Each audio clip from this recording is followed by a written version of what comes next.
guys, welcome back to my channel. It's your girl Lush Angela, and like I said, I have a special guest. What's up? Today's all about Angie Squared, huh? Yes, Angela. Hey, how you gonna know? But she ain't our squad, huh? So yeah, I'm excited. I'm nervous. I'm feeling all types of things. So she's missing out the most important thing. So if you guys listen to Capital FM, by Capital FM in Kenya, and you listen to the news, this is Angela. This is Angela Wambui. Yes, this is the face to the voice that you listen to on your way to work or on your way home. So I'm really excited because, as you all know, I've lived in the UK and now I live here. I guess I'll get Angela to tell you a little bit more about herself and then what we'll be talking about. Yeah, so as she said, my name is Angela Wambui. I'm a radio news anchor. That's my day job. In addition to many other things, MC, fashion, you name it. Nairobi brings out the inner hustler in you. Yes. I was born and raised in the U.S., and now I live here in beautiful, crazy Nairobi. Yes. So, with my previous vlog, I talked about dating mistakes. So I want to talk about dating challenges, but I wanted to talk about someone who's had the same journey as I have, where they've lived abroad, so they've experienced dating outside, and now they're experiencing dating in Nairobi. And what better way to do it with someone like Angela, and what's the same name as me. So we're gonna share 3 things that we find challenging when it comes to dating in Nairobi. So do you wanna go first? All right. Well, I would say, one little known fact, I didn't really start dating until I came out to Nairobi. So I got my first boyfriend in Nairobi. Hey. And Nairobi, when you first touch down, everything is just so magical. I don't know if it's because like you're very unfamiliar with everything, but new grounds, new surroundings, and like create your own new culture and stuff. Exactly. Like the first 6 months is like the honeymoon phase. Yeah. And after a while, you realize how small Nairobi becomes, and it wasn't until like relationship 1, and then you're trying to part ways, but you realize after a while Nairobi is like a little high school. It's like everyone knows everybody, and it's so hard to just start from scratch. Yeah. You can't just become a little dot in the world and get lost and disappear. Find a new, ground. Yes. You really, you just keep running into the same. You also keep running into your exes. Yeah. And sometimes you're hoping to forget the demise of your relationship. We had a conversation with my friend, and I find Nairobi can be like the hills. If anyone watches the hills, Laguna Beach. Oh yeah. So she calls it Nairobi Beach. Because you're constantly. It's like you kind of. We might not be friends, but I might know someone that dated someone and vice versa. Yeah. But and it's not too far, but close enough to know. Yeah, the dots are just so interconnected that it's like, man. Yeah, you go. It's like even if you find a new potential, like man. Yeah. So it also affects you moving forward because you're like, so and so dated, and this is their viewpoint. So you end up making a decision of why not to date someone. Just because of a friend dated them. Yeah, but it just seems hella awkward. Exactly. And sometimes it could just be like, that was their experience that time in their life, and maybe if you guys dated, it could have worked, but because y'all just know each other, blah, blah, blah. So for me, I think group dates, yeah? Ask me out on a date. If you're calling me up, messaging me, ask me out. Don't ask me out and have but not all the time. Yeah. True. Yeah, and I think that's so common. It's like people don't know how to court each other. They court each other with other friends. So I'll call you up and be like, I'm in so and so place. So you don't have that time to get to know each other for yourself. Yes, so I'm knowing you amongst other people, so that can misconstrue who I think you are. I can think you're a really lively, bubbly person, and then when it's me and you're like super quiet, and I'm like, these are like 2 different people.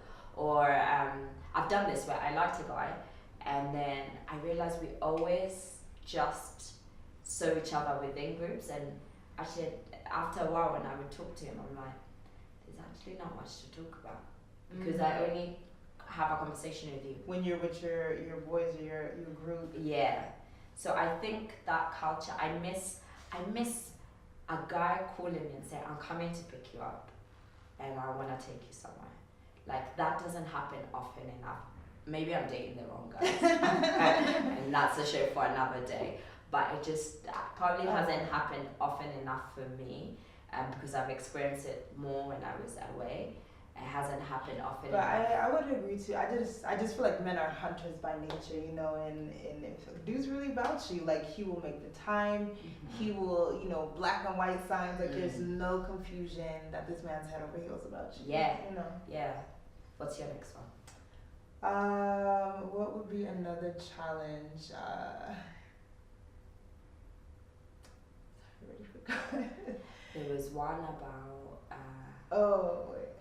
Yeah, okay, the marriage thing. Yes. Okay, so one thing I really found really bizarre is, and I don't know, maybe I was just very sheltered growing up. I did really grow up in a very church setting, you know.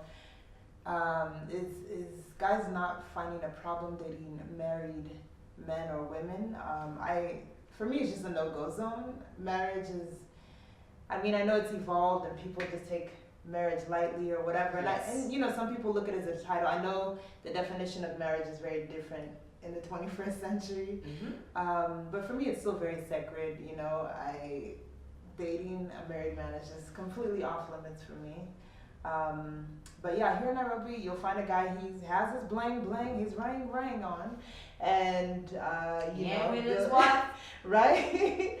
But it ain't a secret that they're married. And you know, for me, I'm like, oh, are you married? He's like, yeah. And I'm like, he's like, but I want you to be my girl. And I'm just like, you know, for me, I just don't date married men. And they're like, come on, this is Nairobi. This is what happens. As in, I'm being looked at like I'm the weird one because I don't date a married man. I'm just like, you know, you're a nice person, but it's not. It ain't going beyond a cup of coffee.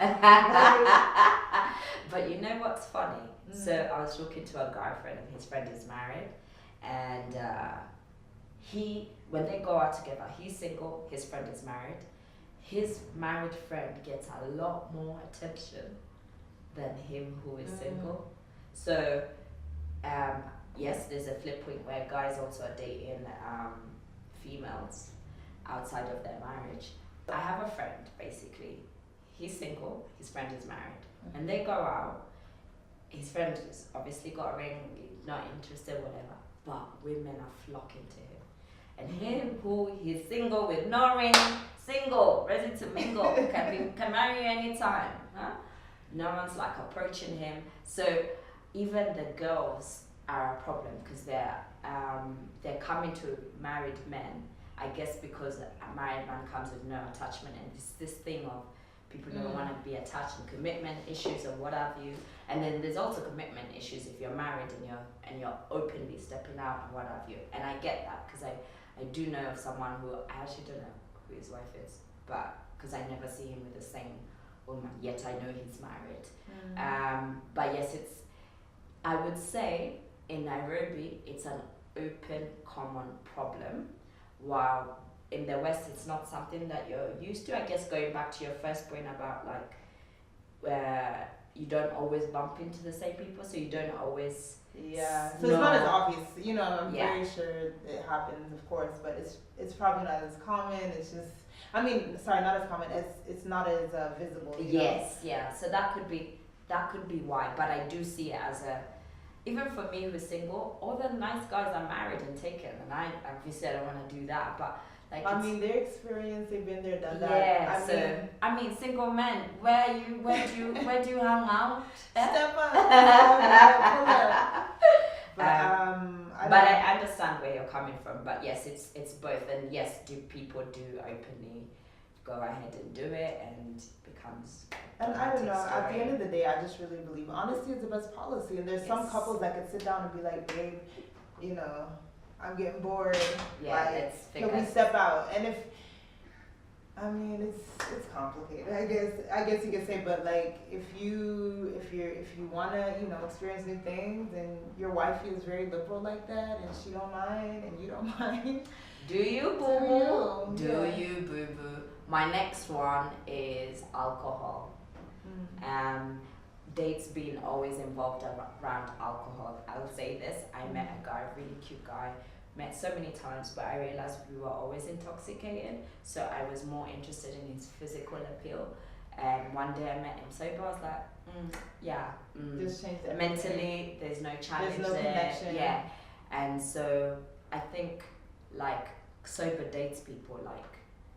Movies, I don't class it as a good date to get to know someone, but it's an example. Coffee dates and what have you, meeting before having alcohol, if it leads up to alcohol, cool, because it's also really important to know someone drunk and sober, sometimes more importantly drunk, because you see a lot of characters of that never come out when they're sober, and also you can know what kind of challenges you're dealing with, because sometimes you could be dating a functioning alcoholic, which is a majority of Nairobians issue. So it's a drinking nation for sure. Yeah. But no, I totally agree with your point. I think it's just so easy, to just meet someone when they're in the most lit state, having fun, dancing, and then the next time you meet them, totally different story. Yeah.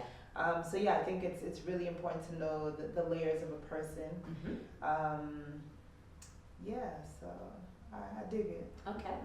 And your last one, I think similar to mine. Yeah. So another one is, I think, I'm in the media industry, so tell us, girl. Tell us, in case they didn't know. Dating when you're in the public eye, it's you just always feel like you're walking on eggshells sometimes, because you always feel like people are looking at you or watching you, and you also trying to create a story for Pulse Live. Like it could be something just so friendly and innocent, and it's like, oh, did you? Yeah. And I'm like, nothing is there, nothing's happening. So I think I'm also very cautious, on top of already just being an introvert naturally. So sometimes I myself am my own roadblock in terms of like opening up.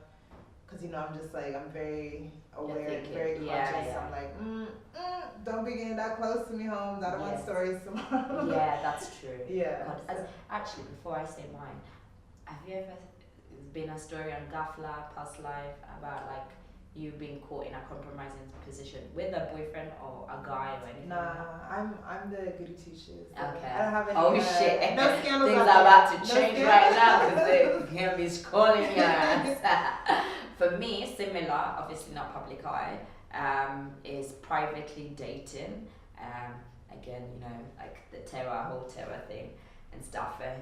And even people who have had children, but we don't know who the father is, and it's just like, why can't I just have a private, like, what's it necessarily? And then that, going back to your first point, is everyone ends up knowing. And so when you want to, because it's really important, if you're serious about someone, you kind of really need to keep it on the low. I think it's so hard. Yeah, it's definitely hard. And then on top of that, just to throw in the mix, social media and dating, like that's also like just added a whole another element. Because some people, you'll find they're like, oh, how come you're not talking about me on social media? You're not proud of me? And I'm just like, what?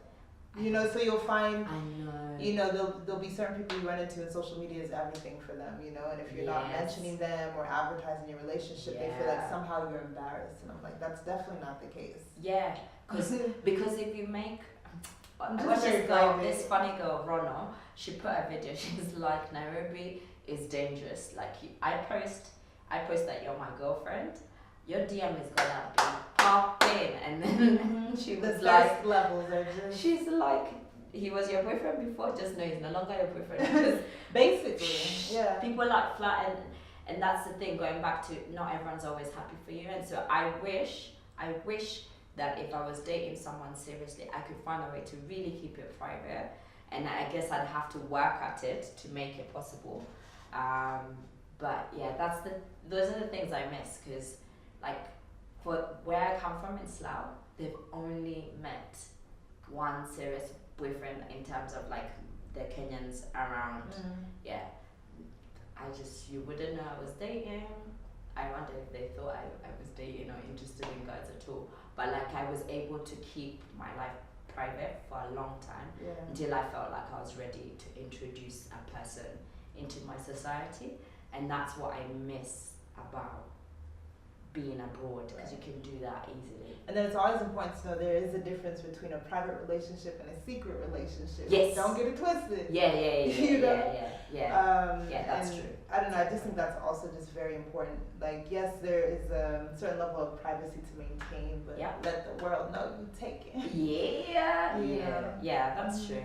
Hopefully, this 2019 might have less dating challenges for us in Nairobi. But we'll see. As always, Angie Squared are here to win. Yeah, thanks for coming, girl. Thanks for having me. And what you need to do is make sure you subscribe and tune in every